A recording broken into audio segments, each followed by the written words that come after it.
I'm going to take you through a full upper body session and give you a bit of an idea of what my morning routine currently looks like. So 4:47 right now, got up, brushed, banged the jumper on because it's looking crispy outside. We're going to head out and get to the gym first thing. You know, I missed my buzz cut, man, for this exact reason. I used to wake up in the morning and I could just jump out straight away. Buzzy was just too active, bro. It's too easy, too simple. Right, anyway, let's go. So first up, 5 minutes of cardio. Nothing too intense, just get my body warmed up and get my head in the game. Then following that, I started doing some dead hangs recently just to decompress my spine before a session.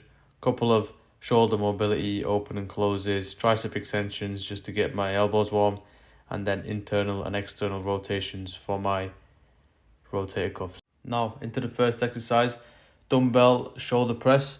I like doing these at the start because it's my weak point at the moment, so I'm really trying to focus on it. I do a couple of warm-up sets and then get to my working weight.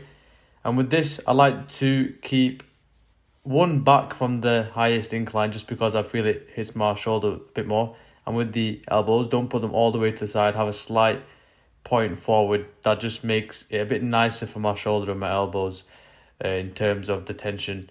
And then I'm really trying to focus on controlling that weight and not letting it fly all around the place. Then after the shoulders, I go into T-bar rows. You want to swap between a push and a pull because then that way you're not fatiguing the same muscles. You see, when you're doing a push, you're working your triceps and shoulders, so you don't want to go straight into a chest. You want to alternate into a pull. Now, I like this exercise. Keeps my body positioned still. If you don't have access to this machine, you can do it on a normal T-bar row, with a barbell and a V-bar, or you can lie on a bench, chest facing, and then do it with two dumbbells on either side. You also want to remember, you don't want to be pulling with your biceps, right? You want to keep your scapula retracted. So imagine there's something like a coin in between your shoulder blades and you want to pull from your back first. And that way you're engaging your back a lot more than your biceps. At the same time, don't let your back round over like a cat. You want to keep your chest upright as much as possible and really brace your core as well. Just like I mentioned before, done the back, so we're going to go back into a push. I've been swapping away from flat pressing movements and I've gone to the incline machine press as well recently because I find a lot nicer for my shoulders. There's less impingement and I feel a lot more of a contraction on my chest and it feels safer. So I've been moving into this recently. And you got to remember, with these machines, it's an opportunity for you to really push to failure because it's a lot safer. So as long as your ass is on that pad and your back's safe, push.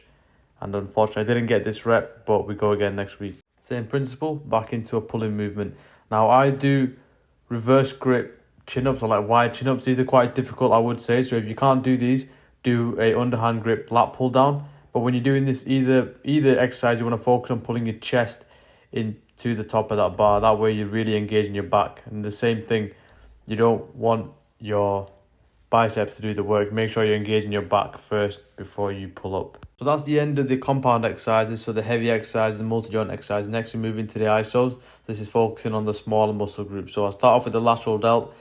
Now my favourite exercise right now are the seated dumbbell lateral raise. Really focus on picking a nice light weight and controlling that up and down. If you lean forward as well a little bit more and point your arms to the front instead of just going straight to the side, you'll find you get a bit more activation of that lateral delt. Whatever you do, don't swing and keep control of that weight the whole way through. And straight after, hitting the rear delts because I like the pairing, get a bit of pre-exhaustion with the lateral delts, so straight into this. Really focus on getting a good squeeze at the back. Now, looking at this video, I realised the first set wasn't that great. The second set, a lot more improved.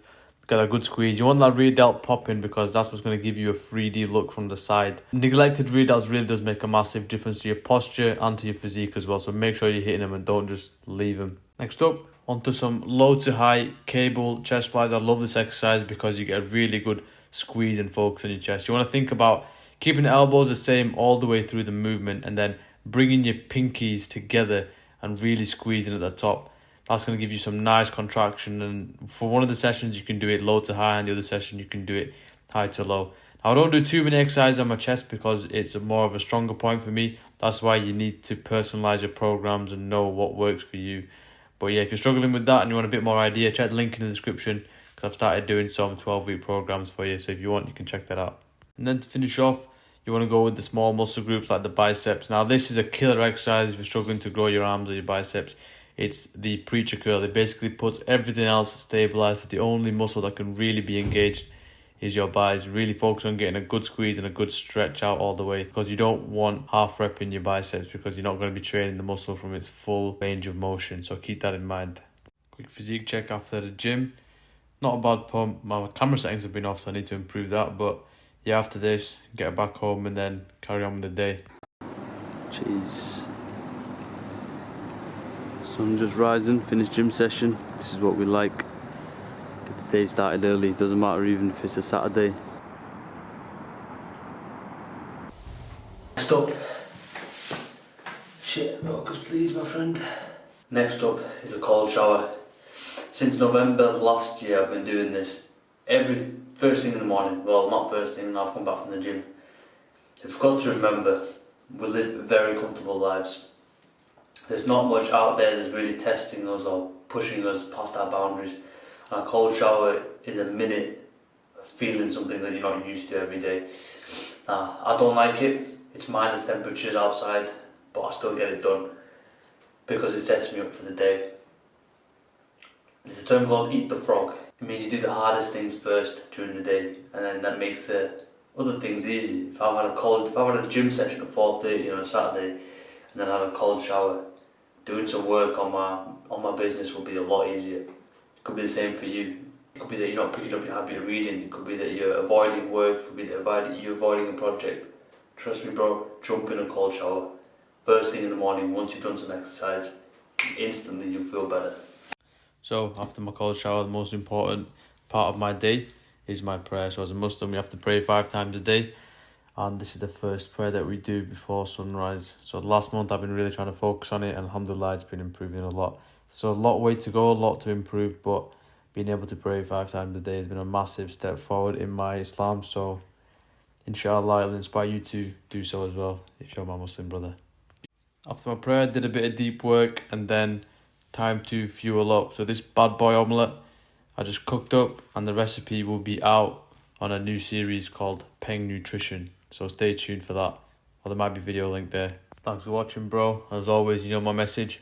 Keep building, keep progressing. I'll catch you in the next one.